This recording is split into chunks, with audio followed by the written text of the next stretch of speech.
Muito boa noite.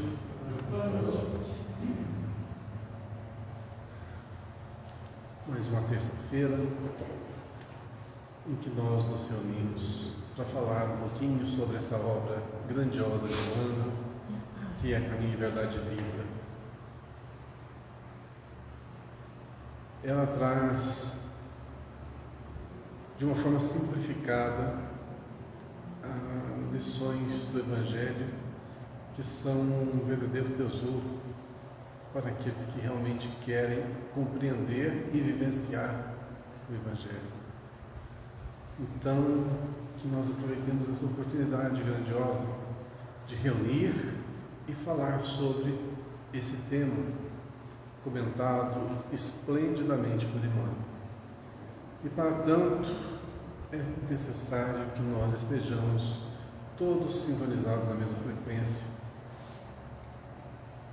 com o mesmo objetivo, e por causa disso nós vamos então tentar nos desvincular do mundo lá fora, dos problemas que nos atam a eles, atam ao nosso cotidiano e às vezes nos tiram o foco.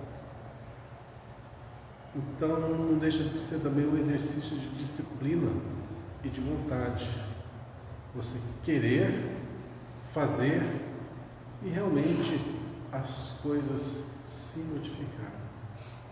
A partir do momento que a gente não quer, ou que faz por obrigação, ou que estuda, ou que lê apenas por ler, o efeito a gente perde, A gente perde a grande essência. Então, que nós tenhamos essa harmonia, essa sintonia, para que os ensinos realmente nos modifiquem. Entrem no nosso entendimento, escolham um lugarzinho lá no nosso coração para viver e realmente, a partir daí, nossas ações, nossos pensamentos, tudo se modificará gradualmente. Mas o primeiro passo somos nós que damos e a diretriz nós que determinamos. Então, que possamos hoje alcançar um largo entendimento dessas palavras maravilhosas do Evangelho que possam de verdade modificar a nossa vida. Que Deus nos proteja, que nossos queridos irmãos espirituais estejam conosco nesses momentos e que tenhamos uma noite muito agradável. Vamos então ao nosso capítulo de hoje, que é o 123, cujo tema chama-se Esperar em Cristo. Para a primeira epístola aos Coríntios, capítulo 15, versículo 19. Então, temos aqui uma fala de Paulo, à igreja de Corinto, que diz assim: se esperamos em Cristo só nesta vida, somos os mais miseráveis de todos os homens.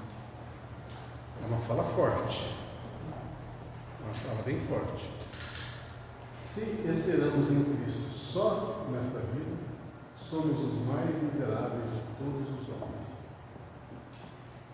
Então ele está dando aqui uma alusão de que as pessoas estavam dando uma prioridade altíssima à vida do plano físico, e esquecendo ou deixando de lado que a nossa vida é muito mais complexa do que isso. Vamos ver então um pouquinho do que fala Emmanuel a respeito desse item, para a gente ir aprofundando no estudo. O exame do versículo fornece ao estudioso explicações muito claras. É natural confiar em Cristo e aguardar nele. Mas que dizer da angústia da alma atormentada no círculo de cuidados cuidados terrestres, esperando egoisticamente que Jesus lhe venha satisfazer os caprichos imediatos.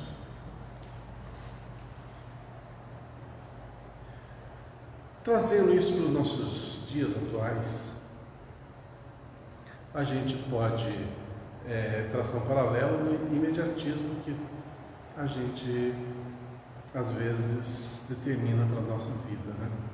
A gente quer que as coisas aconteçam rapidamente e quer que as coisas melhorem definitivamente, quer que realmente aqui nesse mundo nós vivamos num paraíso, né?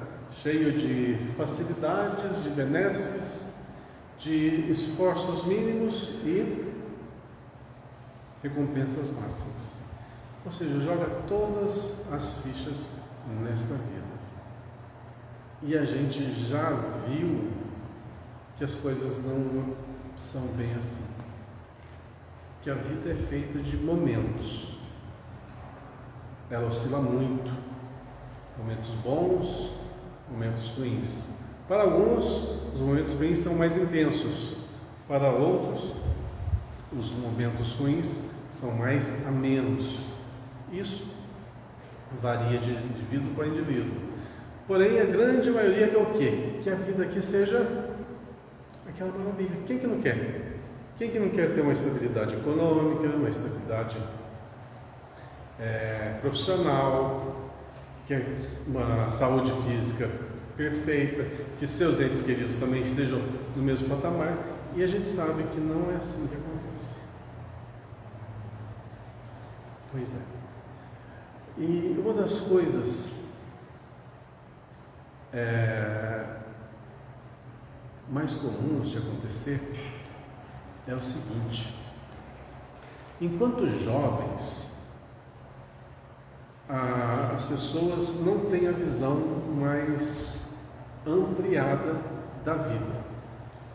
Então, saem de uma adolescência, entra numa fase adulta e começam as conquistas, começam as construções, começam os relacionamentos, e tudo ali é dinâmico, tudo é rápido, tudo é intenso e tudo parece que é inebriante. Então, quando não tem uma visão muito espiritualizada da coisa, de como que tudo funciona, a ilusão começa a tomar conta. E aonde que está o problema disso? Traça-se então todas as metas da vida em cima dessa construção que é perecível. Porque a saúde, com o passar do tempo, vai definhar. Os pais, com o passar do tempo, vão envelhecer. Os relacionamentos com a vida cotidiana vão se desgastar. Os filhos, porventura advirem, vão também se tornar independentes. Então, aquele mundo perfeito vai se transformando a cada instante. Bom, só que a maioria das pessoas tem aquela ilusão dessa perfeição, do começo até o fim, e não é o que acontece. E nesse inteirinho, há muitos obstáculos, muitos percalços, muitas quedas, e nessa vivência, quando os obstáculos chegam, quando a dor chega, o que se faz? Procura-se o help, né? Procura-se o socorro, principalmente das elites religiosas. Mas não como algo assim para transformação, mas como se a doutrina religiosa ela tivesse o condão de voltar tudo do jeito que era o plano inicial. Aquele mundo perfeito que a hora se desestabilizou, a religião tem o quê? O condão de reconstruir. E isso é um lindo engano.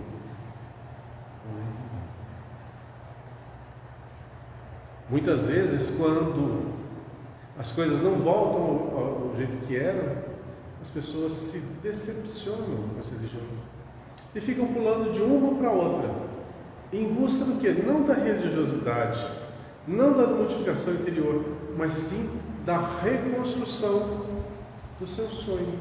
O socorro, escolhe para o socorro, mas não acha que é socorro. E muitas vezes ainda terceiriza a culpa. A culpa de ter acontecido tal coisa, pode ser qualquer coisa, que desestabilizou o lar. A culpa é o quê? É de um espírito obsessor. A culpa é o quê? De um profissional ou do vizinho altamente invejoso. Ou pode ser 1001 coisas. Então busca a religião para quê? Para demover os obstáculos para ela, para voltar ao caminho. E o que acontece nesses casos? Bom, isso não é mais do que uma ilusão, né? E toda ilusão vai gerar uma desilusão. Então vai buscar-se essa ajuda, mas ela não vai acontecer. Às vezes acontece? Às vezes acontece, sabe? Mas a gente sabe também que os obstáculos na nossa vida funcionam assim, em ondas. Nós vamos estar sempre numa maré de estabilidade e numa maré de turbulência. Estabilidade e turbulência, por quê? É necessário para a evolução. Se a gente tivesse uma vida só de estabilidade, a gente não desenvolveria adequadamente as nossas potências. Por isso é necessário que haja obstáculos, dificuldades, perdas. Perdas são importantes? São importantes. Olha só, parece um disparate falar uma coisa dessa. Perder entes queridos é importante? Para nós é importante. Por quê? Nos treina o desapego. Ninguém é de ninguém. Nascemos sozinhos, morreremos sozinhos. Nessas andanças por essa terra, vamos ter muitos companheiros de caminhada, cada um exercendo a sua função específica, mas são também temporários. Por que tudo isso? Porque esse mundo que nós vivemos é transitório, tudo isso aqui vai passar. O que vai ficar? A gente já aprendeu o que vai ficar é a nossa individualidade, o nosso espírito. Não vivendo nessa terra material, que é nada mais do que uma escola, um local de exercício, mas sim a verdadeira vida, que é a vida espiritual. Então vamos ter que desenvolver as potências do espírito. E às vezes nós queremos o quê? Apenas as potências do nosso corpo físico a serem aperfeiçoadas. E não é o caso. E como que a gente traça uma perfectibilidade assim na nossa vida particular? Justamente aquilo que esmeramos, aquilo que nós nos inspiramos pelos nossos pais, uma família, um casamento, filhos, uma casa, um bom trabalho, dar estudo aos filhos, criar, tudo isso que nós aprendemos. E mais algumas coisinhas que depende da individualidade de cada um. Porém, está tudo restrito ao plano físico. Aí é que está. O plano físico é temporário. Tudo vai ruir. Esse mundo vai ruir. É temporário. Mas as pessoas estão preparadas para isso? Parece que não.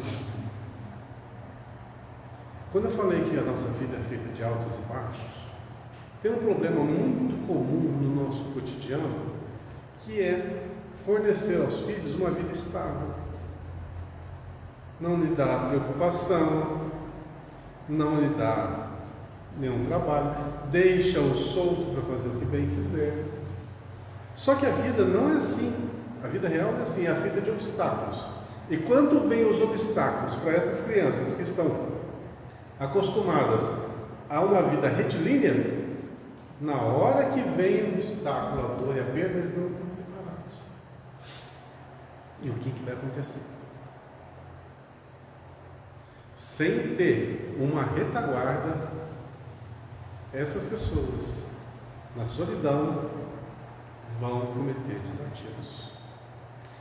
Uma das previsões para os próximos anos que Divaldo nos traz, Divaldo Pereira Franco nos traz, é que em 2024, 2025, 2026 o nível, a quantidade de suicídios no nosso planeta vai aumentar consideravelmente. Isso é extremamente preocupante e alarmante, mas faz todo sentido. Quando nós temos que lutar contra as adversidades, nós entendemos como é que ela é. E a gente sabe que a gente supera com muito esforço. E que ela é temporária, mas para aqueles que têm uma vida perfeita, perdê-la é como se fosse um caos. Aí não tem retaguarda religiosa, não tem uma retaguarda familiar. Não estou generalizando, estou indo assim mais ou menos pelo que anda acontecendo no nosso cotidiano. São todos lados? Claro que não, mas uma grande quantidade, sim. Então, todos que estiverem nessa condição vão cometer suicídio? Claro que não também. Cada um é cada um. E tudo aqui nesse plano de terra são provas. Esses que estão passando por essa fase também estão em provas, não deixa de ser uma prova. Os pais que estão criando esses filhos na atualidade também têm a sua prova. Todos estão sendo provados. Agora, como que nós vamos sair? O resultado, se a gente não tiver uma coisa que a gente bate sempre nessa tecla aqui, uma base sólida, a probabilidade de ruir toda a construção é muito grande. E lendo que base sólida, do que eu estou falando é o quê? A base moral.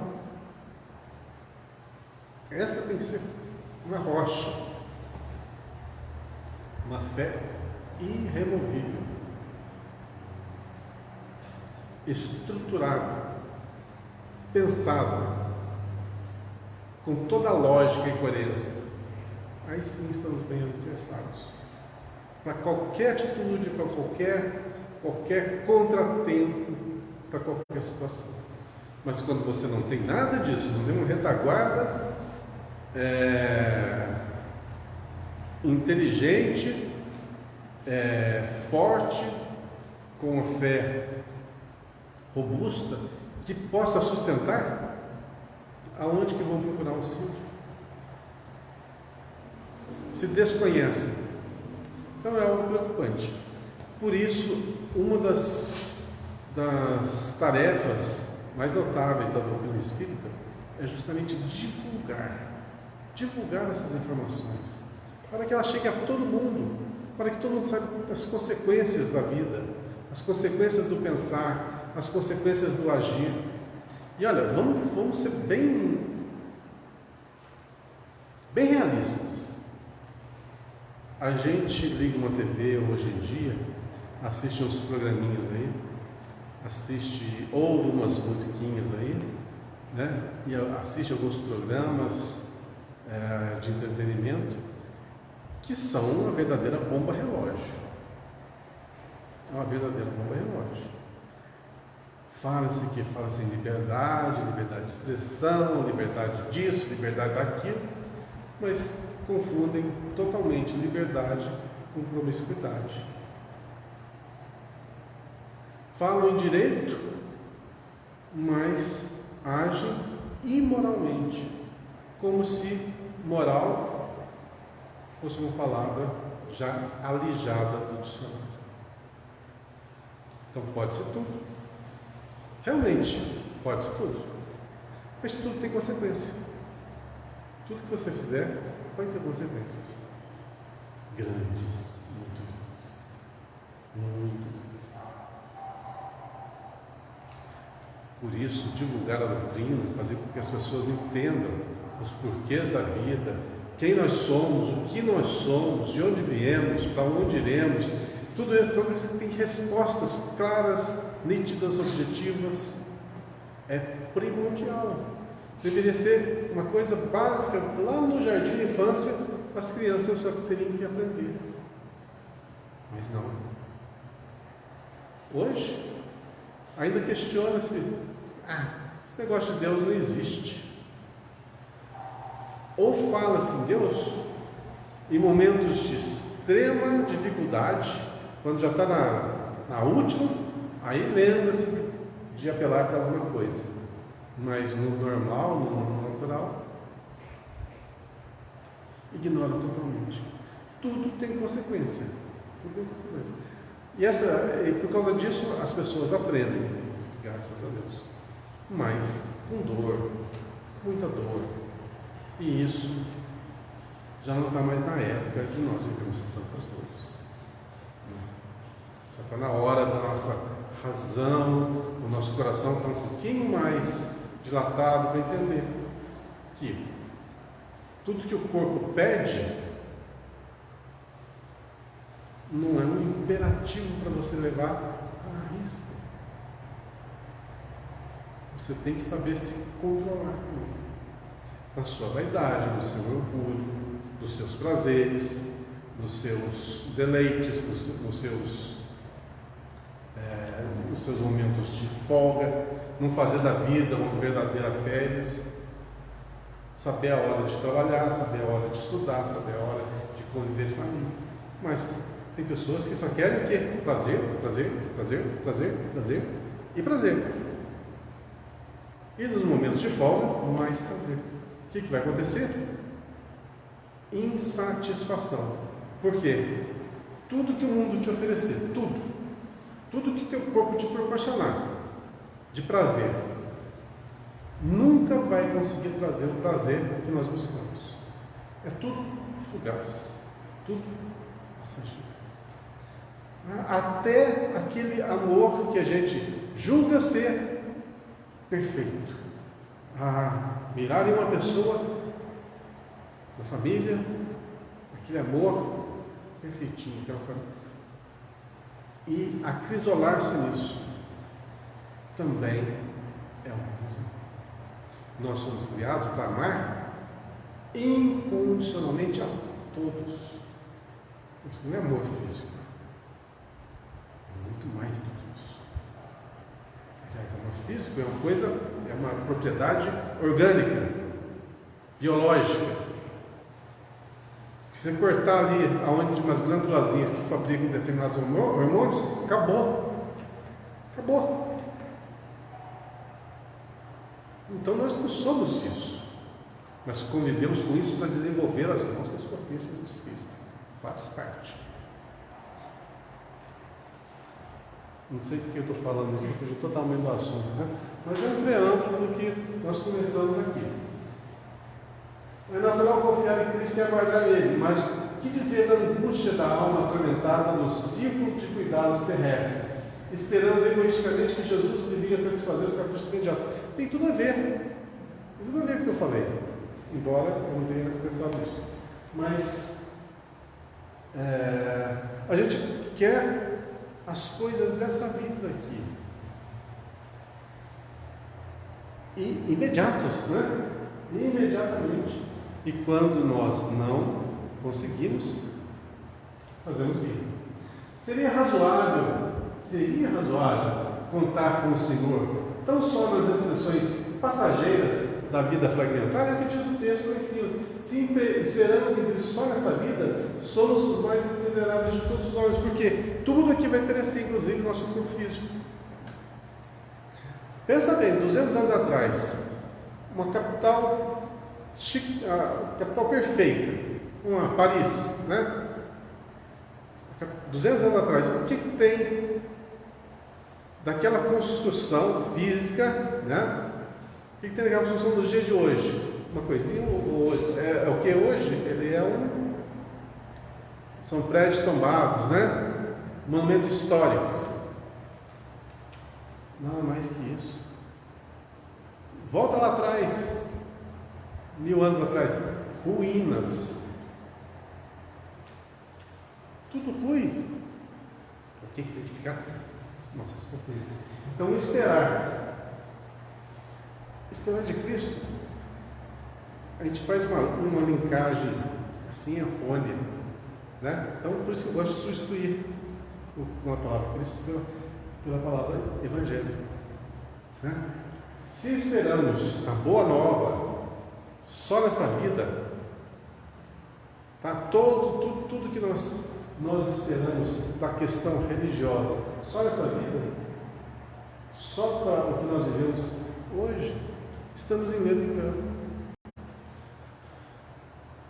É indispensável descobrir a grandeza do conceito de vida, sem confundi-lo com uma vida.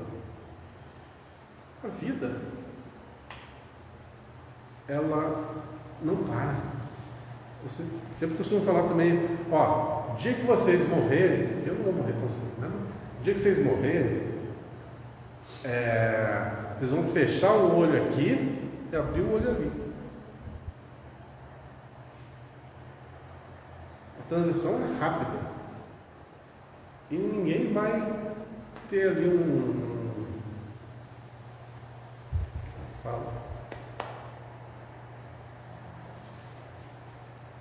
voucher de viagem, de férias, né?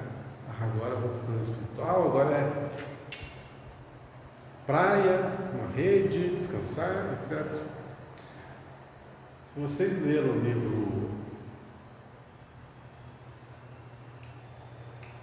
Francisco de Assis, quando Francisco de Assis era ainda João Evangelista, né? Não. Deixa eu ver se... Não. Agora eu não sei se é no começo ou no final do livro. Num desses dois desencarnes, quando ele desencarnou como João Batista, João Evangelista, ou quando ele desencarnou como Francisco de Assis, não sei qual das duas partes, Jesus estava esperando ele no plano espiritual e ele ainda meio grog, né? Da passagem, está aquele período de perturbação. Jesus chega para ele e fala assim: levanta daí rápido, nós temos muito serviço para fazer. Tinha acabado de morrer. Então, olha o que nos espera. Se o João, que é o preferido do Cristo, né, terminou uma vida penosa, e o Cristo falou: levanta daí, vamos lá, que tem muito trabalho.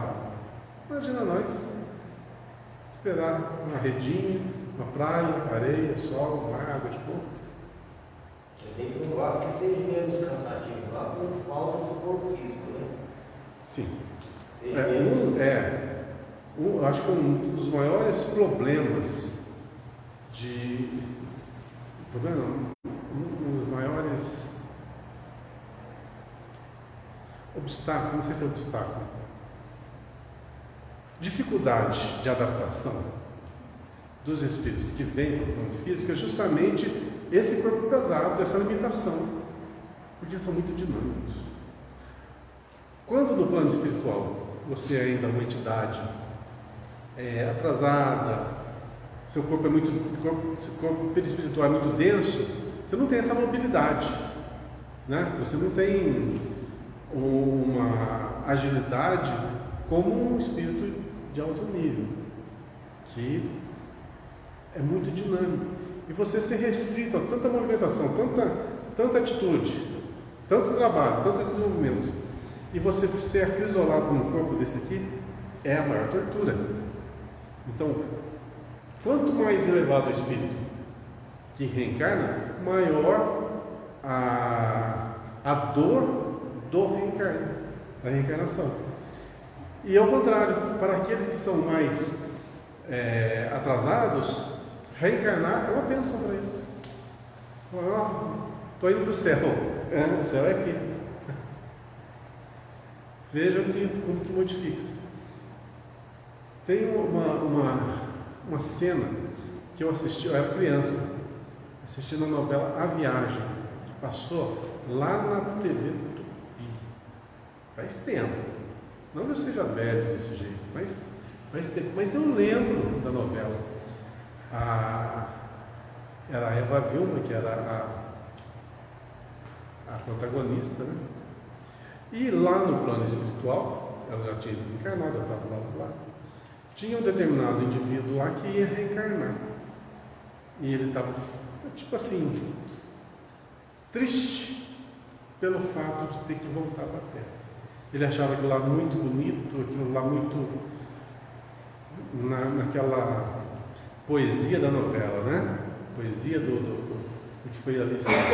Achava aquele mundo perfeito, ia sair do mundo perfeito para ir para um mundo físico tão complicado como é o nosso. Mas é uma realidade nesse paralelo que foi traçado. Por quê? Você tendo as potências do seu espírito bem desenvolvidas, estou falando das potências que nós temos, e você perder temporariamente isso para ser aprisionado no corpo, pesado, denso, isso é muito complicado, muito difícil.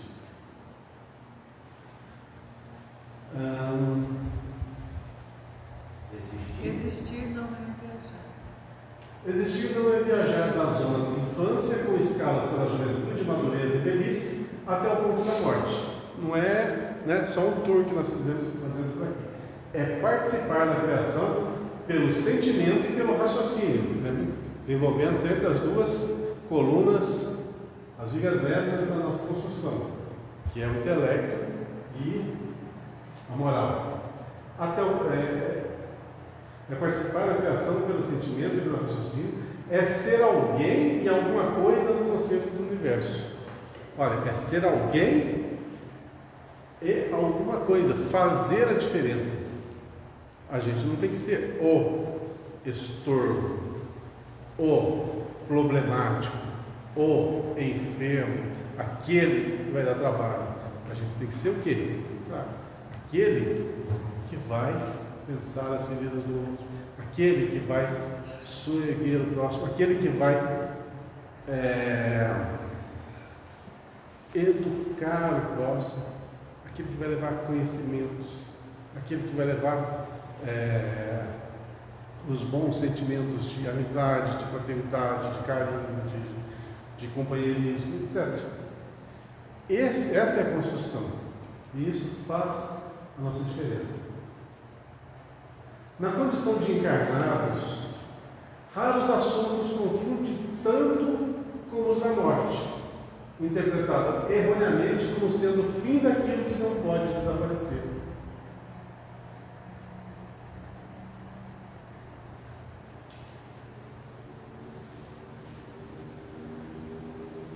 Eu acho que o maior pesadelo do materialista é justamente a morte, né? O desaparecer. Quando está chegando às portas do desenlace, e pensar que vai cair no nada, tudo vai desaparecer, não faz o menor sentido. Mas para quem pensa assim, deve ser uma dor muito grande. Aquele que se apega com todas as forças naquele corpo físico, e mesmo ele estando depauperado, que ainda vivia. Vocês já ouviram falar que algumas pessoas têm dificuldade? Tem uma longevidade maior, e geralmente esse que tem uma longevidade maior, geralmente são as pessoas mais difíceis.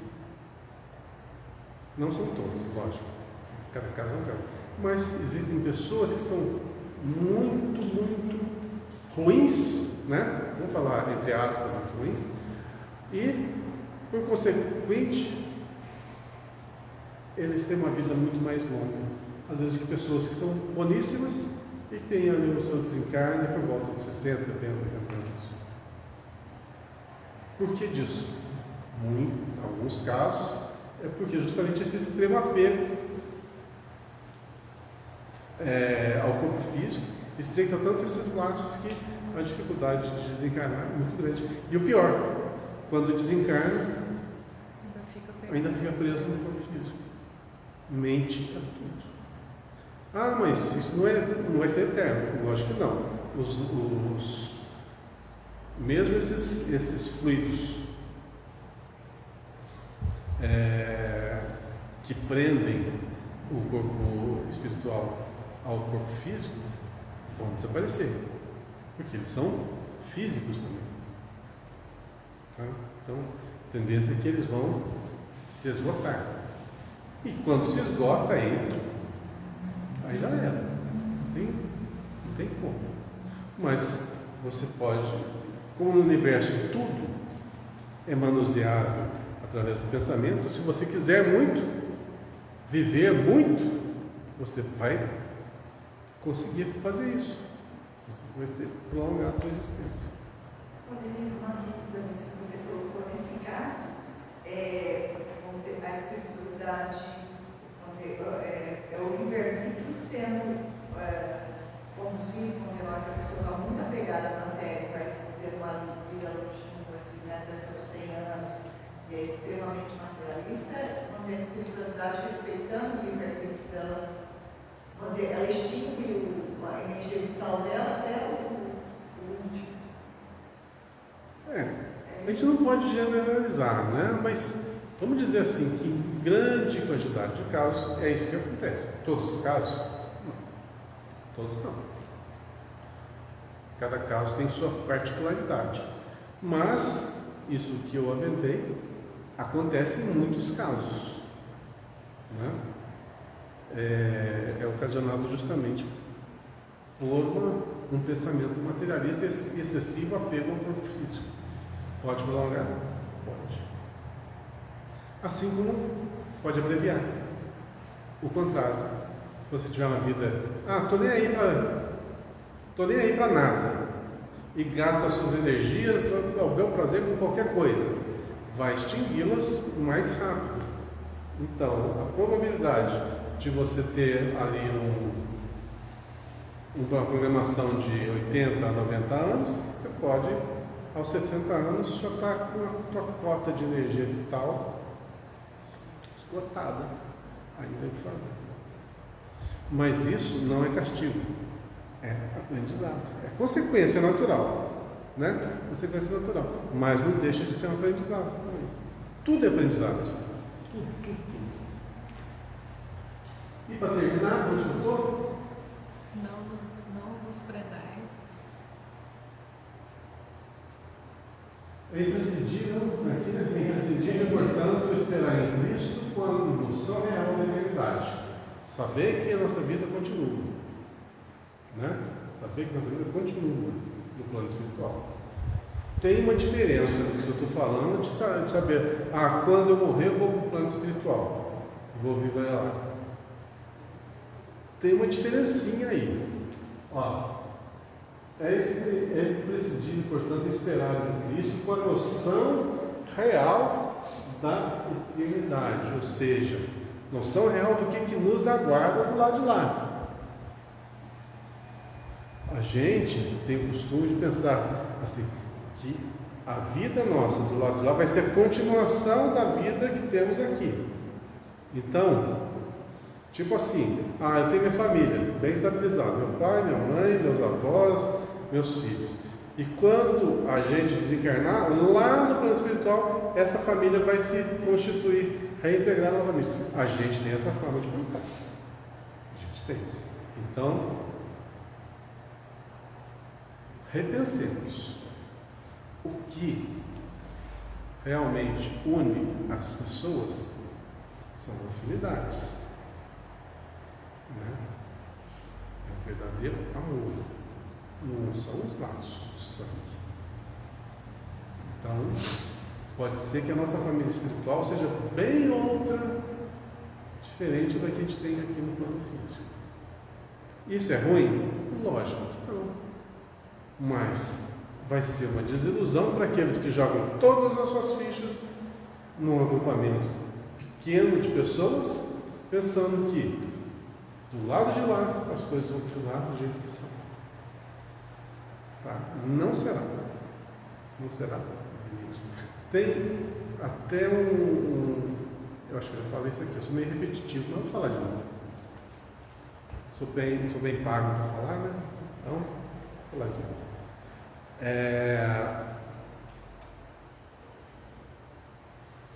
Quando o doutor Inácio faleceu, foi para o plano espiritual, ele tinha curiosidade de reencontrar com a sua mãe. E houve esse reencontro. E ele, ao reencontrar com a mãe tratou com certa frieza. E ele achou estranho, né? Poxa, era a mãe dele. Aí, como ela já estava mais tempo no plano espiritual e ele já era recém-chegado, ele não entendia direito. Aí ela falava assim, não, eu não sou sua mãe. Eu estive na condição de sua mãe. Mas eles não tinham nada que os ligasse. Principalmente ela, não tinha nada que o ligasse a ele. Então eram pessoas comuns. Não tinha vínculos, não tinha afinidades. Mãe e filho. Ele esperava reencontrar com a mãe. Nesse reencontro houve o quê? Houve essa desilusão. Então jogar todas as fichas de pessoas é complicado. Joga suas fichas em afinidades. Aquelas pessoas que realmente fazem parte do seu universo. Se puder aumentar a quantidade, ótimo. Mas quando se joga um grupo pequenininho, a desilusão é maior. Eu estou falando de amor de verdade. Estou falando de amor físico. Tá? Coisa como se usa palavras idênticas, situações diferentes, às vezes você fala uma coisa e mal interpretada. Estou falando de ligações, vínculos afetivos verdadeiros e não vínculos que se rompem com o tempo. A filosofia do imediatismo na Terra transforma os homens em crianças. Esses pensamentos são, vamos dizer, ainda um pouco infantis, tá? Ingênuos. Vou falar infantis, ingênuos. Por quê? Porque a maioria das pessoas desconhece isso. Naturalmente nós desconhecemos porque o mundo espiritual está levantando o seu véu agora para a gente poder entendê-lo, né? Está levantando o véu, a gente entende muito pouco, mas o pouco que a gente já sabe já é bastante para a gente compreender essas coisas. Não vos prendais à idade do corpo físico.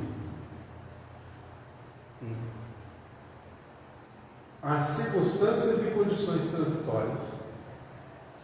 Esse negócio de corpo físico aqui é bem complicado, né? Não vos prendais à idade do corpo físico.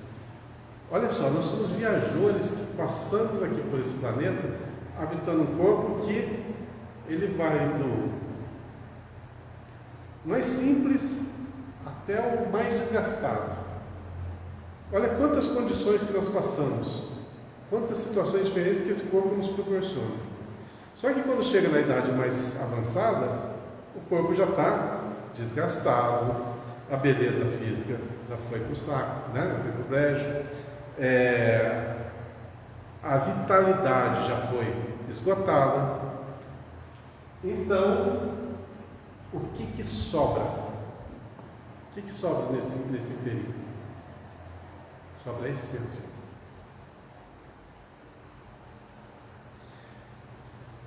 Aí é que está o maior dos equívocos, ou o maior das provas que o ser humano pode passar. É quando o corpo se depaupera, mas o amor, a consideração, a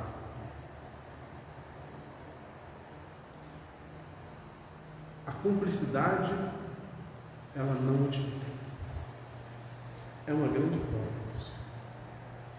Muitos sucumbem a ela.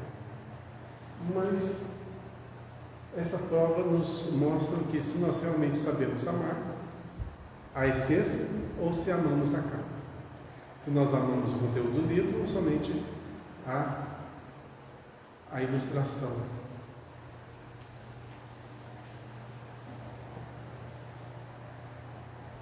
Não vos prendais na idade do corpo físico, as circunstâncias e condições transitórias. Indagai da própria consciência se permaneceis com Jesus. E aguardai o futuro, amando e realizando o bem, convicto de que a esperança legítima não é repouso, e sim confiança no trabalho incessante. E aguardai o futuro. Olha que legal a afirmativa. Aguardai o futuro, amando e realizando com o bem, convicto de que a esperança legítima não é repouso. Então não joga as fichas em repousar, não. Porque quem precisa de repouso é o nosso corpo físico. A gente, por consequente, pensa que o nosso espírito também precisa do quê? Do mesmo repouso, das mesmas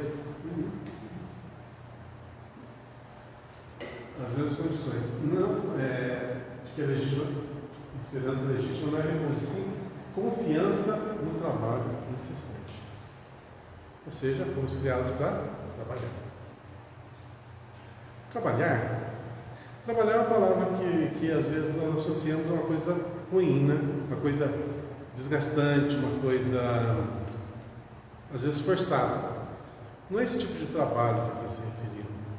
É um trabalho prazeroso, de fazer o bem, de construir, de modificar vidas, de salvar, de recuperar, de educar, de instruir. É bem diferente. A partir do momento que a gente aprende a exercitar as nossas potências para o bem, a gente não consegue mais viver na inércia. A inércia ainda é uma condição aqui nosso plano físico, né? Mas no plano espiritual, quanto mais ativo o espírito, mais ele vai querer trabalhar, ou seja, operar, construir, fazer a diferença. Certo? Vamos para o próximo?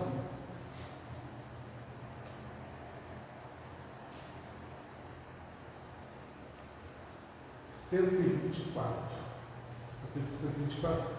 Firmeza de fé. Vamos ver se vocês estão bons de memória. Qual foi o título anterior mesmo? Esperando em Cristo. Esperando em Cristo. Tem a ver com esse aqui, firmeza de fé? Todos eles têm, né? Todos eles. É esperar em Cristo. Esperar em Cristo. Todos têm a ver. Firmeza. Firmeza quer dizer o quê? Não vacilar, né? Ser forte naquilo. Fé. O que é fé? Acreditar que vai dar certo.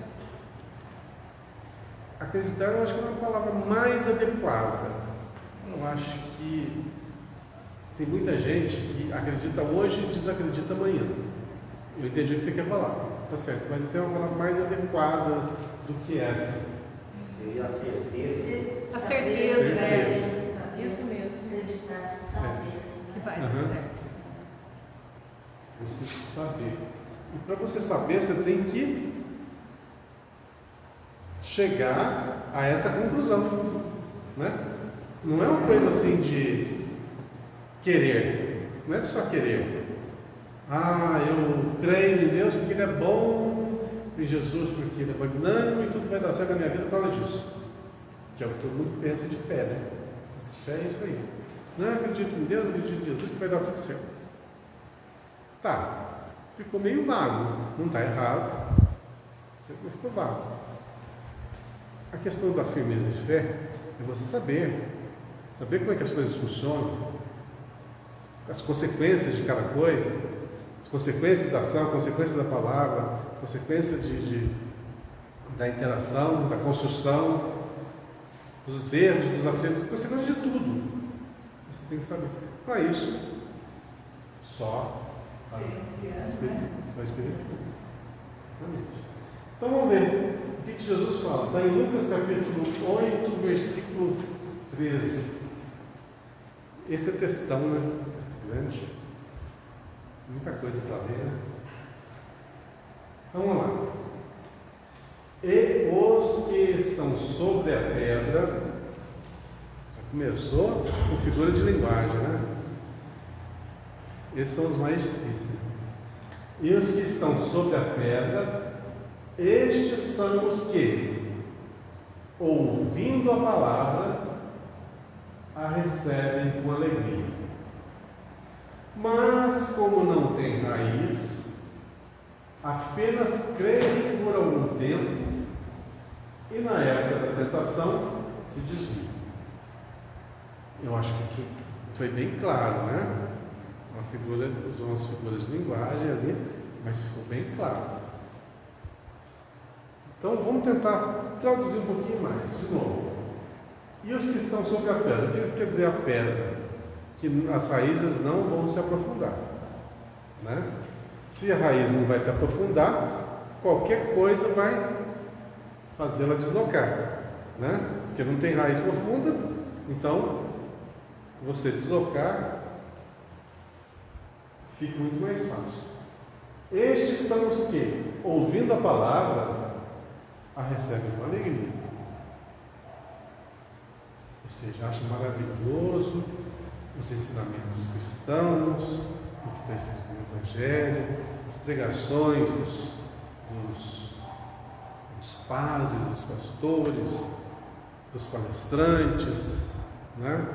Daqueles que dissertam sobre a religião. Acho uma coisa maravilhosa, mas como não tem raiz, ou seja, não se aprofundou, apenas creem por algum tempo e na época da tentação se desviam. Já teve aqui no centro muita gente não é tanta gente, algumas pessoas que vieram a frequentaram por um determinado espaço de tempo, começaram a entender a doutrina e sumiram, não apareceram mais. Aí, quando indagados o que aconteceu, falaram a seguinte coisa: não, a doutrina é maravilhosa, os ensinamentos são profundos, só que para mim não serve. Entenderam por que para mim não serve? Porque tem alguns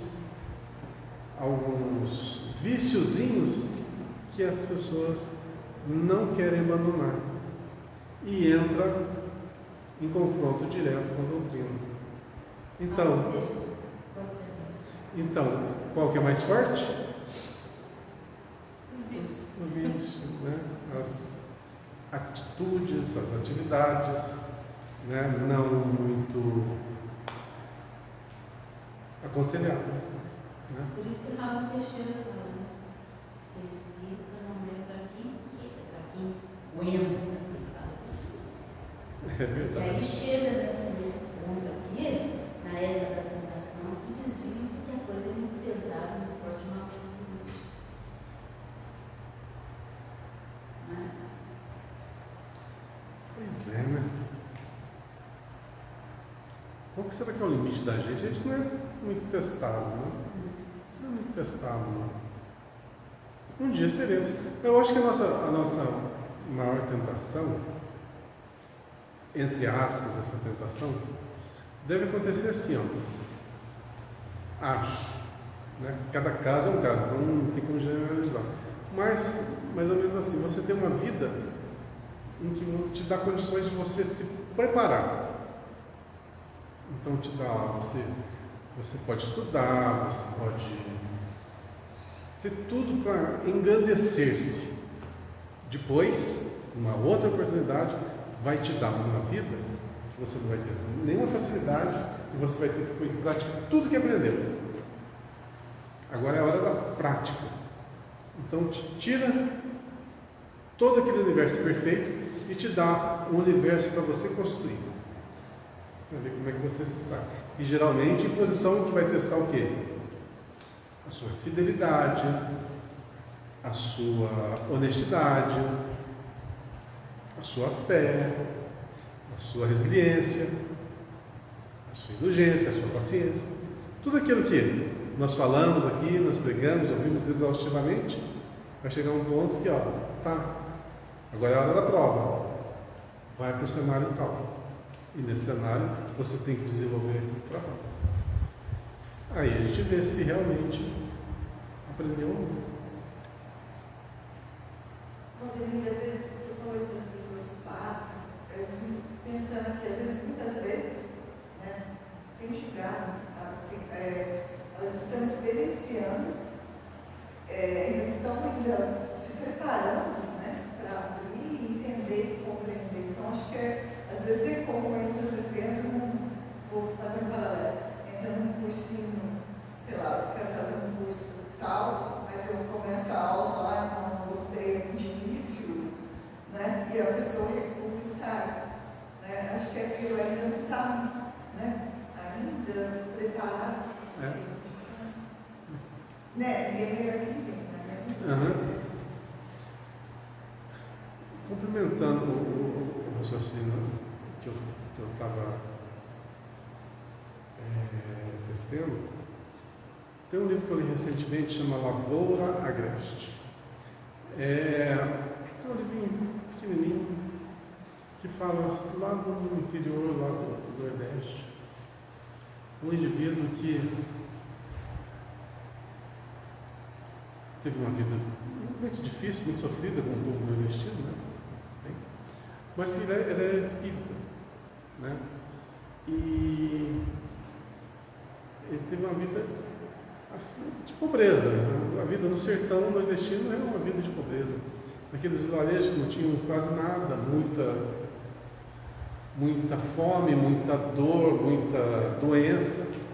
E ele era uma pessoa ativa, que dividia o que tinha, levava alimentos para quem precisava, ia orar, né? Ia ensinar o Evangelho a outras pessoas.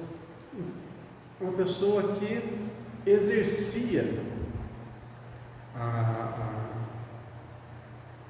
aquilo que aprendeu, exercitava a doutrina, colocava em prática. Então, por aí a gente pode associar mais ou menos o quê? Aquele indivíduo que talvez no passado tenha se preparado para isso, teve uma encarnação do começo ao fim, de extrema dificuldade, mas que se saiu muito bem. Ajudou muitos, foi o arrimo de muitas pessoas, inclusive dos seus familiares, e vivenciou com pouca instrução, mas com muita fé, muita boa vontade, muito amor, muito carinho para com as pessoas, exercitou aquilo que o cristianismo ensinou, né? Viveu aquilo que aprendeu. Vamos dizer que esse foi aquele que tirou 10 na prova, né, a que foi submetido. Então, cada um de nós vai ter um dia a sua prova. Temos algumas provinhas aqui no nosso cotidiano? Temos, mas talvez no futuro tenhamos provas bem mais complexas, mais difíceis, né?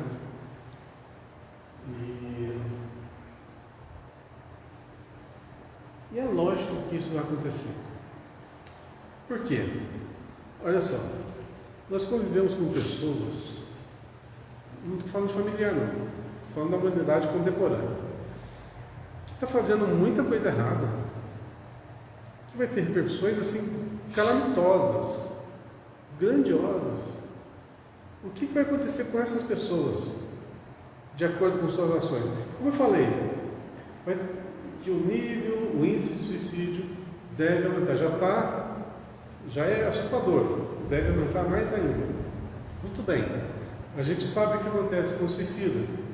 Para uma reumanização, voltar ao jeito que era antes de cometer esse desatino, é aí 3 séculos,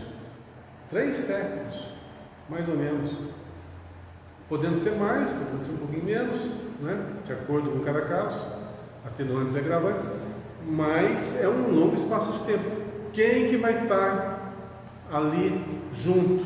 Vai precisar de pessoas para ajudarem-nos nesse soerguimento. Talvez seja o quê? A nossa prova. Talvez seja. É bem provável que sim. Por quê? Nós estamos num mundo em construção e somos um organismo vivo. Nosso semelhante faz parte do nosso universo. Então, se ele não estiver bem, a gente não fica bem. Nosso mundo não fica bem. Então, temos que trabalhar pelos outros.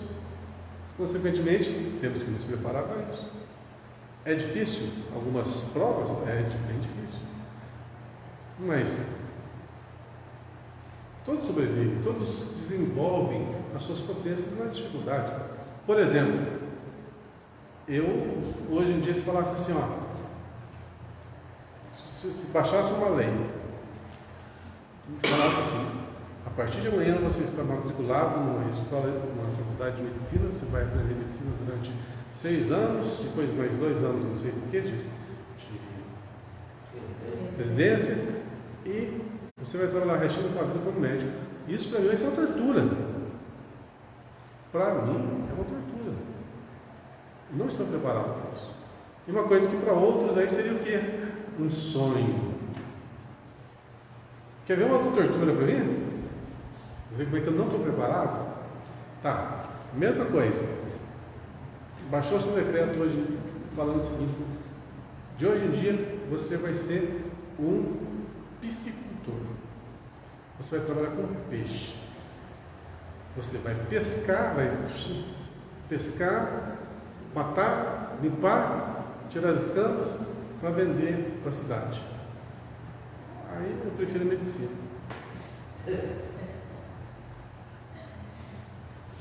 Para mim é uma tortura maior ainda. Então tem certas coisas que a gente não está preparado para viver. A gente não desenvolveu as potências para isso. Aí você relembra lá a época do Cristo. O que os caras lá, os discípulos eram? Pescadores. Isso aí era nada para eles. Para mim é uma tortura. Não põe a mão. Não põe a mão. Você vê que cada um com suas neuras. Eu sou uma pessoa também cheia de neuras. Há um tempo atrás, mais novo, para fazer qualquer tipo de carne, um churrasco, fazer um bife, eu não punha a minha mão. Eu não relava meus dedos numa carne, seja qual fosse. Seja carne de vaca, carne de frango, carne de peixe, qualquer coisa, até em um hambúrguer eu não punha a mão. O único que eu ponho a mão mais ou menos assim é no tocinho, não sei porquê. Mas mesmo assim eu ponho um plástico assim na mão para poder cortar. Já no geral, isso é uma coisa mais natural do mundo, né, no geral? Mais natural. Mas por quê? A gente tem as nossas neuras, a gente tem os seus históricos, seus porquês. Então, como eu tenho dificuldade com lidar com organismos, não estou falando só de animais, de peixes, não, de aves. Levando para o lado da medicina, se eu ver um corte, já é o suficiente para entrar em pânico. Né? Então, alguma coisa tem que ser corrigida, vai ser corrigida. A vida vai dar oportunidades para a gente corrigir as nossas neuras. Mas às vezes eu dou risada de mim mesmo. Quando entra barata em casa, Jesus do céu. Eu também quero que vocês. Jesus do céu. Tem medo de barata? Não é medo, é nojo, é uma coisa asco, é uma coisa. Mas você mata? Não. Como é que você faz? Faz que nem galinha, vai tocando. Não, você pega a vassoura e vai tocando. Mas matar, normalmente não mato nada. Eu não mato nem formiga. Mas isso não é uma coisa de agora, desde criança. Então todo mundo tem algumas coisas a serem buriladas, corrigidas, né? E são traumas a serem sanados. Da onde que veio isso? Não sei de onde que veio isso. Mas, novamente eu fugi do tema, né? O que eu estava falando, né? O que eu estava falando isso? Bom, deixa eu voltar ali, porque...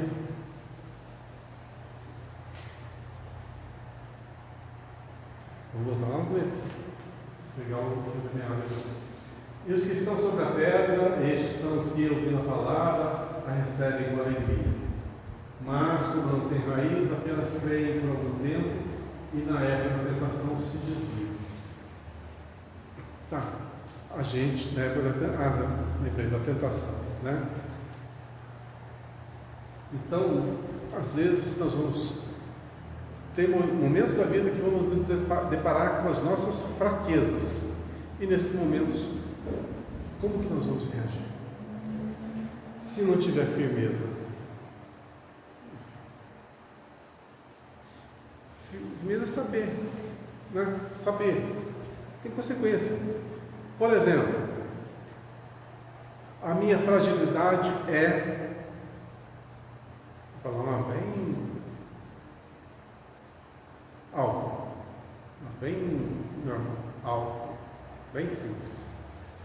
Então, você sabe o que o álcool faz? Muito ignora.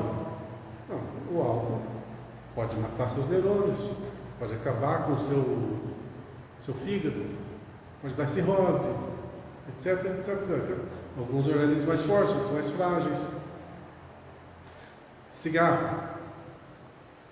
Cigarro dá câncer. Todo mundo sabe que cigarro dá câncer. Não sei, tem gente que fuma ainda. Não sei o que pensa da vida. É que pensa que a idade não vai chegar. E que as consequências não vêm. Porque não acontece nada, né? Sente bem, sente sei lá o quê, mas a consequência vem depois do tempo. Mas se você sabe, ó, tem essas toxinas, isso faz isso, isso faz isso, isso faz isso, isso faz aquilo. Agora você escolhe, você quer ou não? Não.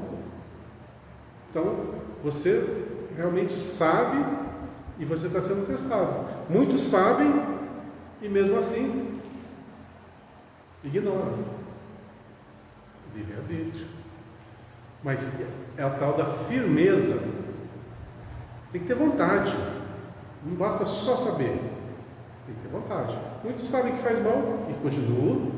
Muitos sabem que beber faz mal e continuam bebendo. Ó, conheço muita gente, mas bota gente nisso. Uma coisa é você ser bem moderado. Nada é proibido. Nada é proibido. Mas tudo tem consequência. Analisa a consequência. Analisa os prós e os contras. Uma coisa é você tomar uma taça de vinho, um copo de cerveja, no final de semana, no almoço, no jantar, na comemoração. Tem peso isso? Agora, outra coisa é você tomar umas 3 garrafas de cerveja por dia. Olha a diferença. Olha a diferença, é gritante. O Espiritismo nunca vai falar para você assim, isso é proibido, você pode, você não pode. Não, você pode tudo. Mas tudo que você fizer tem consequência. Então você tem que estudar, saber as consequências de cada coisa. E uma das coisas que eu mais bato na tecla aqui, sendo prova disso, é o quê? No pensamento. Pensamento tem consequência? Tem. Tem muita consequência. Tudo que acontece conosco, a origem está no nosso pensamento. No nosso. Não é dos outros, não. Tipo assim, o indivíduo tal pensou mal de mim, está querendo mal de meu mal e está jogando fluidos negativos em mim. Não pega. Então, se você tiver uma conduta retilínea, aquele negócio da sintonia alta, nenhum fluido negativo baixo, denso, vai te acometer, vai te pegar. Mas se você sintonizar, é como abrir a porteira do boi passar. Ele passa rasgando, né? Então, como eu já falei bastante aqui do preâmbulo, vamos ver o que o Emmanuel nos fala sobre esse tema, né? Firmeza de fé. A palavra pedra entre nós costuma simbolizar rigidez e impedimento. No entanto, convém não esquecer que Jesus, de vez em quando, a ela recorria para significar a firmeza. Né? Nós falamos aqui sobre justamente a base, né? Onde nós vamos construir nosso ser. Uma base sólida, uma base firme. Pedro foi chamado pelo mestre certa vez, a rocha viva da fé. O Evangelho de Lucas fala-nos daqueles que estão sobre a pedra, os quais receberam a palavra com alegria, mas que, por ausência de raiz, caem fatalmente na época das tentações. Ou seja, é que a sua fé é muito vaga, muito frágil. A famosa frase, Deus esqueceu de mim, que muitas pessoas falam. Isso é um desculpismo, né? Desculpismo e vitimismo hoje em dia está em voga, né? Então a gente vai ver muito disso. E sabe qual que é o remédio para vitimismo, né? Imagina qual que é o remédio para vitimismo? Você se faz de vítima. Qual que é o contrário disso? Você vai ter que se superar, ser um super-herói. Ou seja, você tem que se superar e muito para deixar de ser vítima. Vai ser aquele que vai ter que lutar muito mais para deixar essa sensação, essa inferioridade de lado. Porque o vitimista também é uma pessoa que se aproveita, né? Ela se faz de vítima para se aproveitar lá na frente. Então, qual que é o contrário? Aquele que vai lutar muito e não vai conseguir nada. A vida tem ação e reação. Ela vai equalizar. A vida nossa nos equaliza. Aonde a gente está distorcido, a gente vai para o oposto para chegar no ponto de equilíbrio. Então, se você ser extremamente mal aqui, extremamente mal, você vai ter uma oportunidade lá na frente de ser extremamente bom. Para ver que as coisas se equalizam. Quer ver um exemplo? Herodes o Grande, aquele que mandou matar as criancinhas. O que aconteceu com ele? Futuramente, na própria vida dele, morreu de câncer, né? Morreu no estado lastimário. Já começou a pagar em vida os seus débitos. Quem que foi Herodes mesmo? Ele foi canonizado, um santo da igreja, né? Da época da Idade Média. Eu esqueci. É conhecido. É aquela... Pergunta para o Google, que talvez ele responda para nós. Eu não vou falar o nome porque eu posso equivocar. Às vezes eu falo uma coisa e não é. Mas eu acho que é bem conhecido. Bem conhecido não, bem atuante. Então veja bem, foi um vilão lá no passado, um dos piores vilões. Foi um grande trabalhador posteriormente. Emmanuel, senador romano, altamente vaidoso, orgulhoso, etc. Fez o que fez. Agora vem trabalhar o quê? Humildade, reconstruindo as lições do Evangelho. E aí tem muitos exemplos, né? Então nós vamos também ser equalizados para que a gente prossiga em harmonia.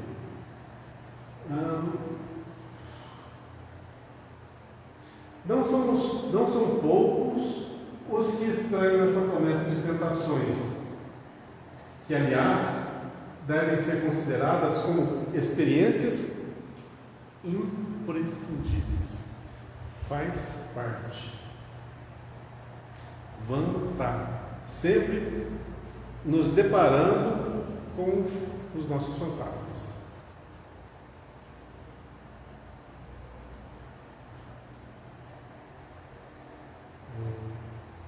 Vou fazer uma piadinha, Difícil eu de não achar faço. aqui. Tá difícil de achar. Tá?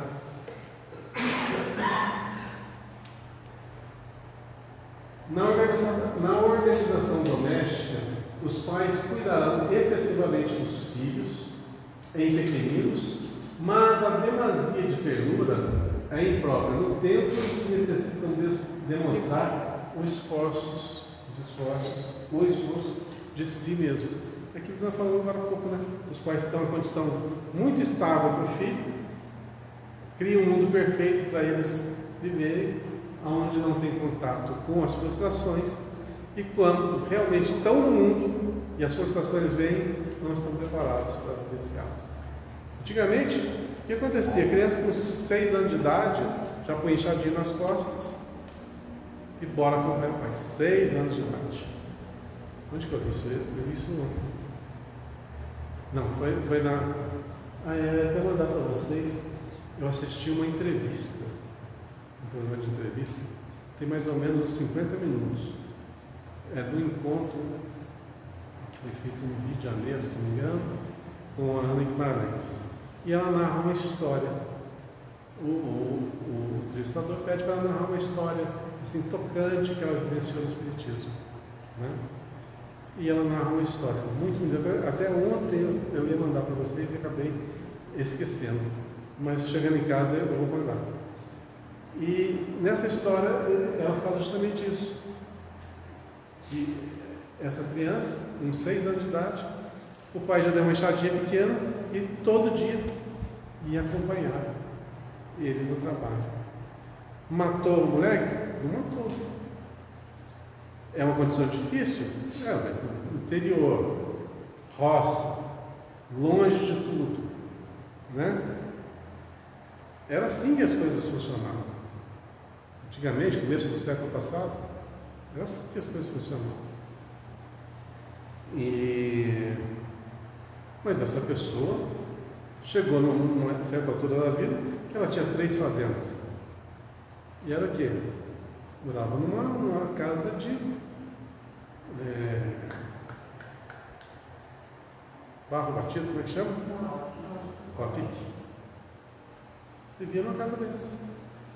E com todas as dificuldades que a vida foram lhe concedendo, a perda do pai, a perda primeiro da mãe, depois a perda do pai, ele era filho único. Teve que se desdobrar sozinho, aprender a viver. Olha só que dificuldade. Num fim de mundo. Ali era subsistência. Plantava para comer. E teve que se virar. E se virou. Conseguiu ainda casar. Construiu família. Teve vários filhos. Trabalhou muito para que os filhos estudassem, etc. Vocês vão assistir. Isso era comum na minha infância. Pois é. Normal. É. Na minha infância era comum. Nós mesmos, mais velhos, trabalhavam para ajudar a criança mais nova. Exatamente. Eu lembro de eu e meus irmãos com 5, 6 anos indo para olaria. Sabe o que é olaria? Que faz tijolo. Né? Então isso daí não é muito passado. Pois é. Mas não ajudou? Hoje eu vejo a diferença com as crianças de hoje. Ajudou e muito. Principalmente na construção do caráter. Né? Honestidade, disciplina. São coisas que estão ali, né? Você aprende meio que na marra, mas aprende. Você dá o valor àquilo. Né?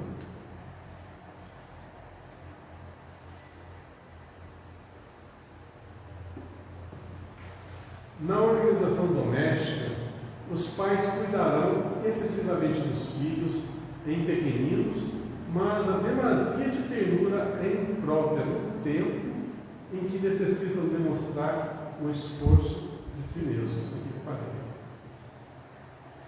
Então, dá tudo na hora que a própria lei natural, né? Você vê as aves, né? cria os seus filhotes, chegam até o ponto que eles já estão para se virar sozinho e Manda voar. manda para fora. É assim que funciona a natureza. E funciona, não? No livro do Sativa, eu vi alguns anos atrás, eu colocava isso, para a gente, nós nos tornarmos os filhos do Porto Seguro, que ele vai, né, mas numa necessidade muito, né, mais grave, né, ele sabe onde recorrer, mas ele vai voar com as próprias asas. Tem uma coisa também. Nós, seres humanos, nós procuramos a satisfação. Nós procuramos a felicidade, a tal felicidade, né? Que nada mais é a satisfação. Satisfação de você ser, né? Fazer. E muitas dessas satisfações, essas alegrias, elas vêm envoltas em presentes. Você não faz nada para merecer, mas o presente vem. Seja em forma de uma mesada, você não fez nada para merecer a mesada, você tem a mesada. Seja em forma de um celular novo, você não fez nada para merecer um celular novo, mas seu pai te dá, ali, você não tem a idade, ele te dá um celular. Aí você faz nada para merecer um laptop, você ganha um laptop. Você não faz nada mais do que sua obrigação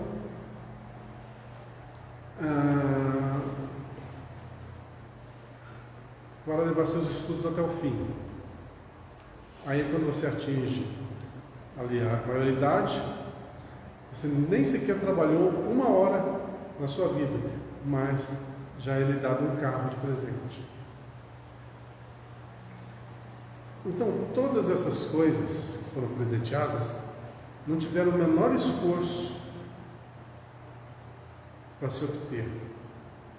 Então, o que acontece? A satisfação deles é fugaz, ela é passageira. Então, você recebe presente, vem aquela satisfação, né? Aquele ímpeto que te dá aquela felicidade que vem e apaga.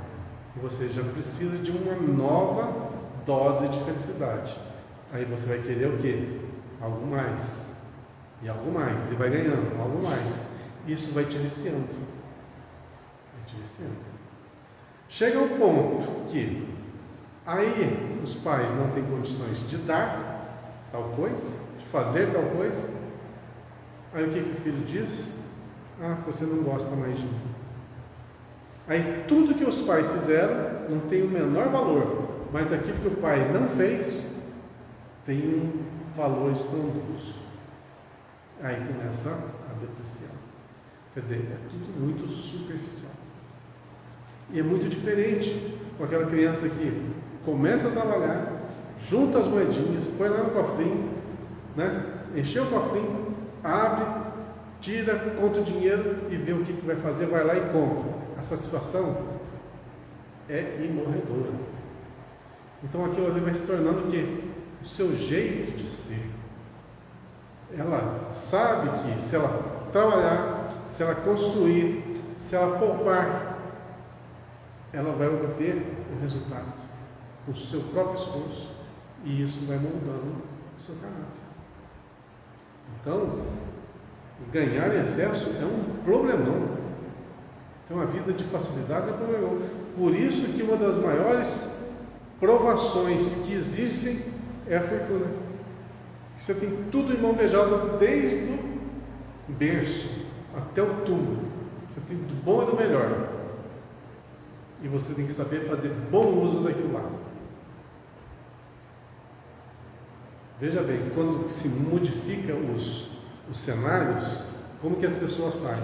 Aquela pessoa que saiu da extrema pobreza, numa encarnação, e nasce numa outra encarnação em extrema riqueza, mas sem desenvolver as suas potências espirituais, morais.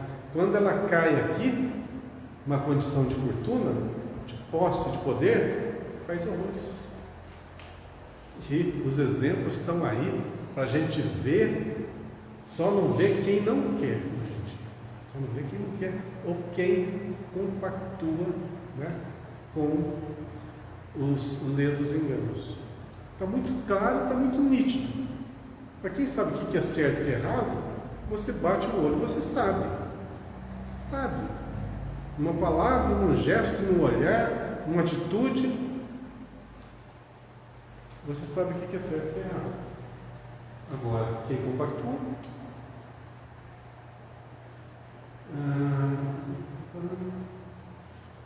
O chefe de serviço ensinará os auxiliares novos com paciência e depois exigirá com justiça expressões de trabalho próprio.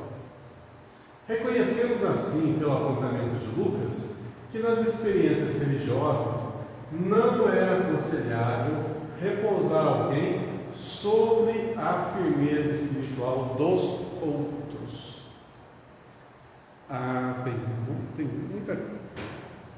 Tem muitos exemplos assim, não só aqui na casa espírita, mas acho que em todas as casas religiosas. Aquele que se destaca mais, sempre tem aqueles que vão querer estar ali próximos, recebendo alguma coisa, principalmente quando esse tem alguns dons especiais, né? Não só a retórica, mas tem alguns dons especiais. Por exemplo, falando do Espiritismo, alguém que tenha aí seja um médium psicógrafo, por exemplo, ou um médium de efeitos físicos, que chame a atenção. Vai ter sempre pessoas ali que vão estar circundando-os. Nesse ponto, então,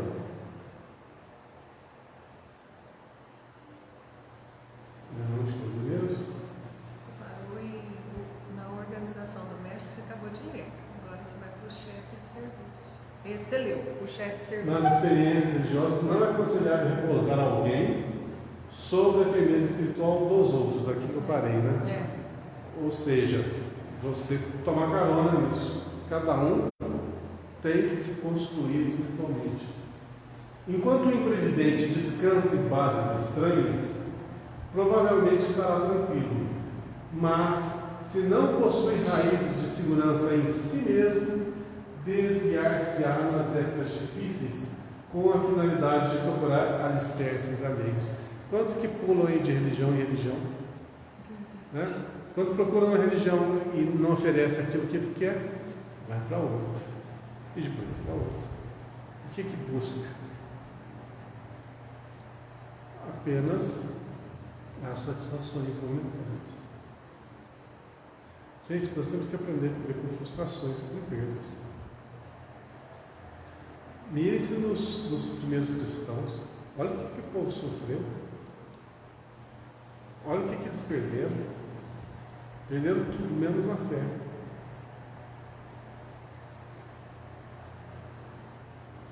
Então, que a gente tem também uma forçazinha aí boa nas épocas de dificuldade, que todos nós vamos ter. Tudo convida o homem ao trabalho de seu aperfeiçoamento e iluminação. Respeitemos a firmeza de fé, onde ela existir, mas não olvidemos a edificação da nossa, para a vitória estável. Firmeza de fé, conhecimento e vontade, aliada, vontade. Firmeza, determinação. Sei que é certo, age certo. Não flexibiliza, mas segue retilindamente o que tem que ser seguido retilindamente.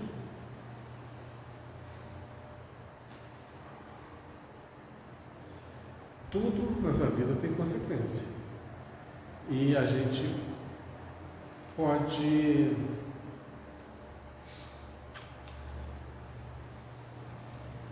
tapear o outro, o próximo.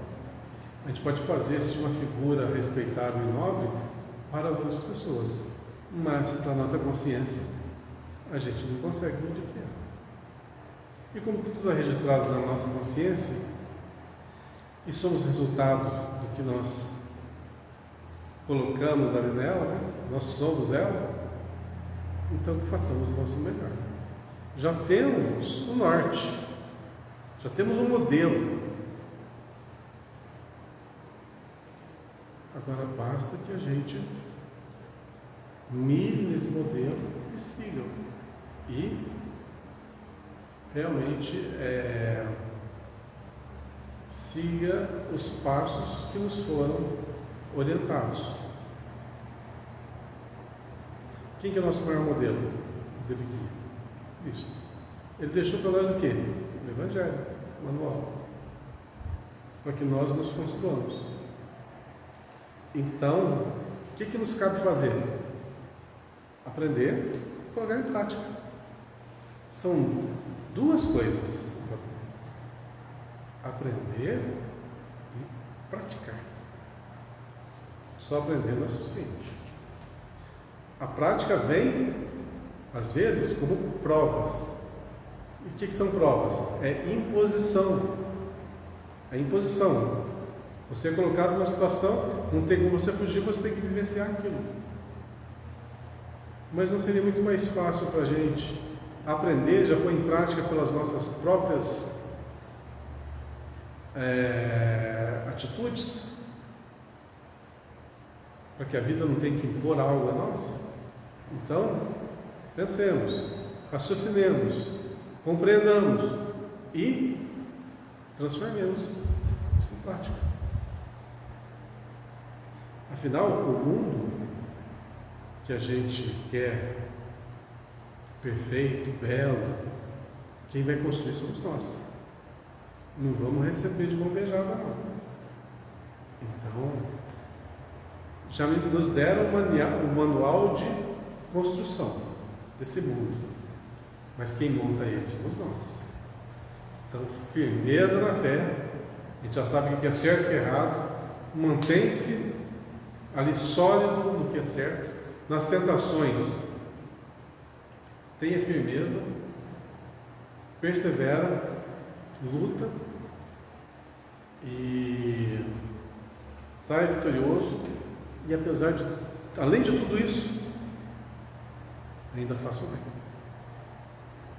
a todos, a todo instante, vírgula.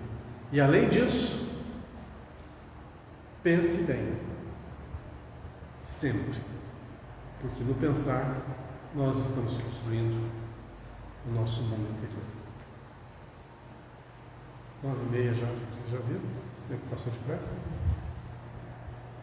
Não sei como é que vocês aguentam 1h30 falando aqui, não sei como. Tirando a gracinha, boa semana para todos, muita paz, muita luz, e que breve a gente possa estar aqui de novo, unidos nesse mesmo ideal. E que esses ensinamentos sejam guardados no nosso coração com todo carinho, com toda devoção. Que assim seja.